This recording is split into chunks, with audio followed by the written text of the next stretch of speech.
Jewish news segment is complete without Haviv Gur. Haviv has been working at the Jerusalem Post since 2005, where he has earned the esteemed title of Jewish World Correspondent. Wow, Haviv, that's quite the beat to cover. Yes, yes it is. Indeed. Please take a seat. Welcome to our show. Thank you. Thank you for joining us. Nice to be here. What is the state, in your opinion, of Jewish identity around the world today?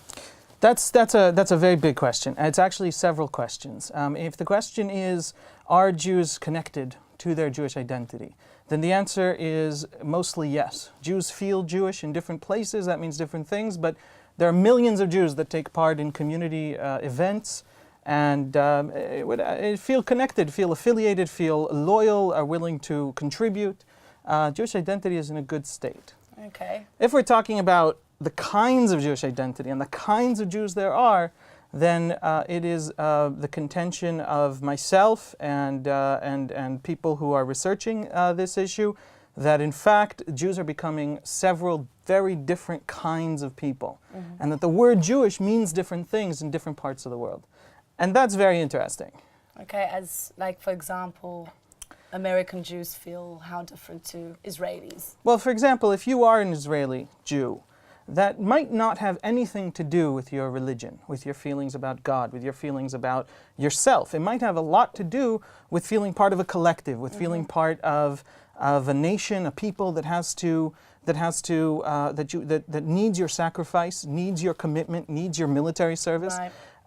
And a people that then gives you an entire organic, tribal, national identity.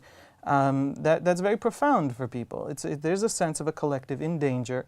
The history of the 20th century for Israelis is the history essentially of Europe, Asia, and Africa almost emptying out of all their Jews in very violent ways into Israel. On the other hand, if you're an American Jew, and that's about 80% of the diaspora, numbers are very hard to come by, but that's about 80% of the diaspora. If you're an American Jew, then the history of your community is radically different. The last 100 years have been an opening up of the surrounding society. You feel better about being Jewish than any Jew, better about the possibilities for a Jew living in the broader society than any American Jew since. Is there a disconnection between American Jews and Israeli Jews at the moment? There are two levels of connection. There are groups like you and me who cross the pond. You're from South Africa, Exactly. So in South Africa it works differently, and I don't understand how it works in South Africa. So We're your unique bunch. What can I say? so I'm gonna focus on America because I understand it, and because it's where the millions of diaspora Jews are.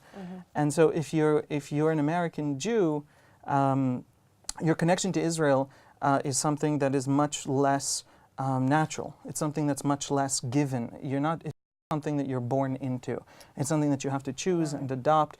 So the two communities don't necessarily speak to each other at the level of the millions of Jews in the street. But what are consequences of this, of not having this communication between the two groups of Jews, major groups of Jews in the world?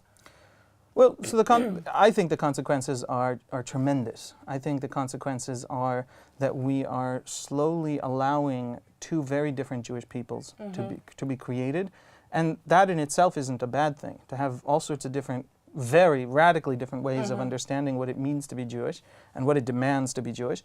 The tragedy is that they're not speaking to each other. Now, elites like you and me, elites in the sense that we can communicate to each other. We've made aliyah, or we have left Israel for a foreign Jewish community. Those people understand, but that's a very, donors, politicians, that's a very small group of Jews. The vast majorities of Jews, there are millions of American Jews and millions of Israeli Jews, and they don't know anything about each other.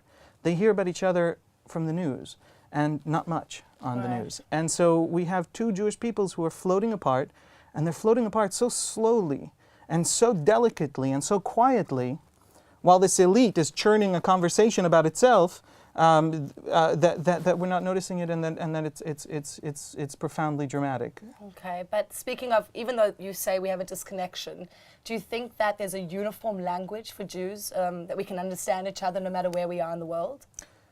That's the big question. That's the big question. As of this moment, no.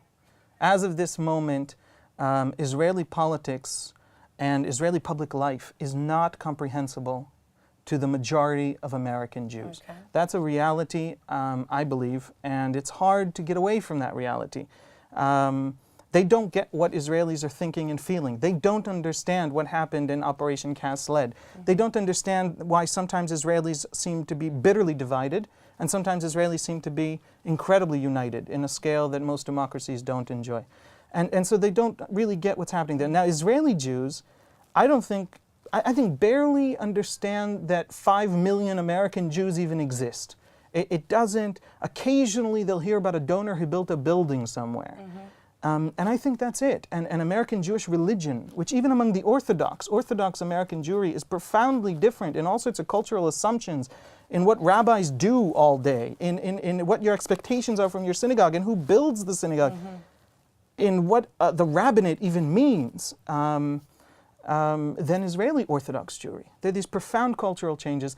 I don't think Israeli Orthodox Jews understand some of the deepest issues that affect the lives of American Orthodox Jews. And of course that becomes an even larger gap with conservative and Reform Jews who are much more liberalized and in that sense, the words are complicated, but in that sense, westernized and Americanized. Okay, well, thank you so much for your plethora of information about Jewish identity. It's been a pleasure having you. Thank you. And yeah, check out your blog on JPost. Yes. Your articles. Yes. Thank you so much. Thank you. Bye.